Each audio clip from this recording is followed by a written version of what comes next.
Vous écoutez un épisode spécial confinement du podcast Assez parlé de l'école Les Mots, le podcast qui laisse les écrivains parler et qui donne envie d'écrire. Pour vous accompagner pendant la période de confinement, les écrivains vous donnent la plume avec un défi d'écriture à distance. Chaque lundi, un gagnant sera tiré au sort pour participer gratuitement à l'atelier de son choix, et ce jusqu'au lundi 4 mai inclus. Cette semaine, c'est la romancière et scénariste Sandrine Roudex qui lance le défi. On l'écoute. Le challenge que je vous propose, c'est celui qui s'est imposé à moi en cette période de confinement et que j'ai trouvé super intéressant.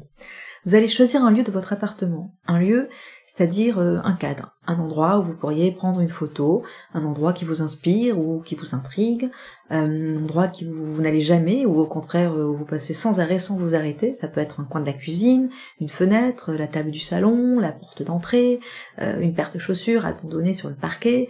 Et puis, vous allez décider de votre angle de vue. Comment vous prendriez en photo cet endroit ? Debout ? Assis ? Couché ? En hauteur sur un tabouret ? Est-ce que vous vous positionnerez juste à côté ? Ou bien au contraire loin, à distance, pour avoir une vue d'ensemble ?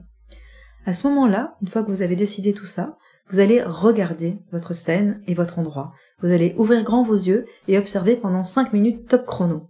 Prenez le temps de noter dans votre tête les détails, la lumière, les couleurs, la position des objets par rapport à vous, les symétries, les reflets, les ombres, les contours plus ou moins flous selon votre vue, les premiers plans, les arrière-plans. Demandez-vous ce que vous voyez exactement, à quoi ça vous fait penser, quelles émotions remontent, des souvenirs, des sentiments, agréables, désagréables. Et puis, à ce moment-là, vous allez imaginer qu'un personnage entre dans votre champ. Un personnage qui serait vous ou pas, si vous vous dédoublez, un personnage qui peut être de votre famille, ou même un animal. Le principe, c'est que ce personnage, vous allez le déséquilibrer en lui faisant prendre une position inédite, en lui faisant vivre un truc pas prévu. Par exemple, un enfant qui déboulerait sur le coin du canapé avec du chocolat plein le visage. Maintenant, vous pouvez prendre votre clavier et votre stylo et écrire dans la position que vous avez choisie pendant 30 minutes. Ce que vous voyez à l'extérieur et comment cet extérieur va interagir avec votre personnage pour provoquer de l'intériorité. Vous allez écrire le visible, mais aussi l'invisible. Et vous verrez, j'espère, combien une photo imaginaire peut nourrir l'inspiration. Sandrine Roudex est scénariste pour la télévision et a publié une dizaine de livres, dont 3 fictions. Dans son dernier roman, Diane dans le miroir, paru aux éditions Mercure de France, elle livrait un portrait sensible et inédit de la photographe américaine Diane Arbus. Récemment, elle a aussi coécrit le film Moi, grosse, diffusé sur France 2, contre la grossophobie.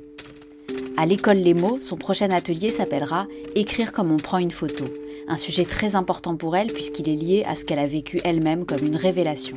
J'écris depuis toute petite, mais je ne faisais pas de photos jusqu'à ce que ma vie personnelle bascule il y a une quinzaine d'années et que je parte au Pérou en achetant à l'aéroport un appareil photo. Sur un coup de tête. Ne me demandez pas pourquoi, je ne sais pas, je ne faisais pas spécialement de photos avant. Et puis là-bas, alors que je me baladais dans des ruines, pas très loin du Machu Picchu si je me souviens bien, je me suis sentie super bien. À un moment, j'ai eu le sentiment que j'étais en harmonie avec le monde, avec moi, et j'ai eu le sentiment surtout de trouver ma place, et ma place c'était derrière un appareil, un pas en retrait. Alors du coup, quand je suis rentrée, j'ai changé de vie, j'ai changé de métier, je travaillais dans le marketing à l'époque, et je suis devenue photographe. Et ce qui est fou, vraiment fou, c'est qu'en devenant photographe, je suis devenue écrivaine. En devenant photographe, je me suis fabriqué l'emploi du temps, la souplesse de mes journées, dont j'avais besoin pour aller au bout d'un roman, puis d'un deuxième, puis d'un troisième, jusqu'à la première publication. Et puis, en devenant photographe, j'ai aussi aiguisé mon écriture, je crois. D'ailleurs, lorsque mon premier roman est paru, on m'a fait remarquer que j'écrivais en images. Voilà, c'est ça que j'ai envie de partager dans cet atelier. Le plaisir de l'œil qui écrit, les images réelles, mais aussi les images imaginaires qui nourrissent notre inspiration et enclenchent le processus d'écriture.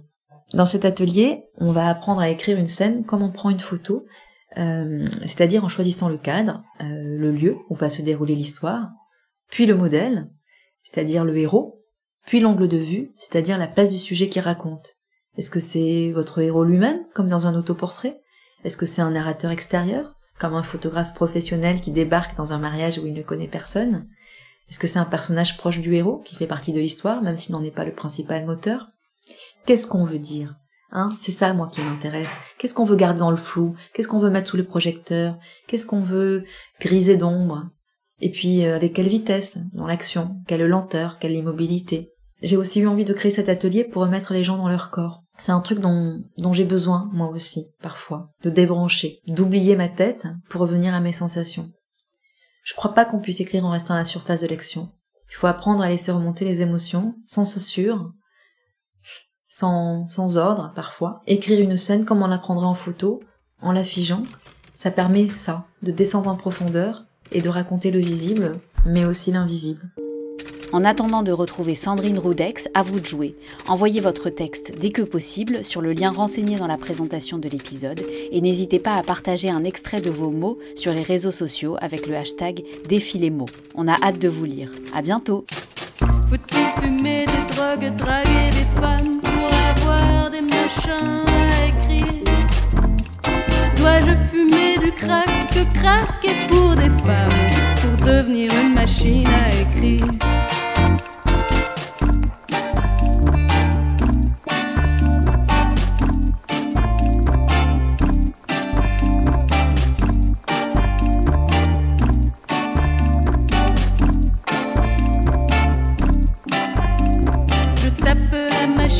En plein dans la caboche, oh je la moche bien, mon pauvre Macintosh, pour lâcher la pression qui m'opprime, et lui apprendre en prime qu'avant de faire l'impression, de lancer l'impression, il faut mâcher mes mots pour qu'ils riment.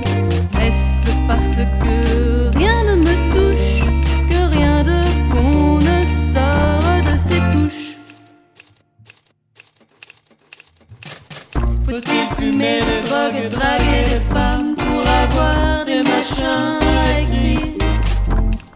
Dois-je fumer du crack, que craquer pour des femmes pour devenir une machine à écrire? Faut-il fumer des drogues, draguer des femmes pour avoir des machins à écrire? Dois-je fumer du crack, que craquer pour des femmes pour devenir une machine à écrire? Faut-il fumer des drogues, draguer des femmes pour avoir des machins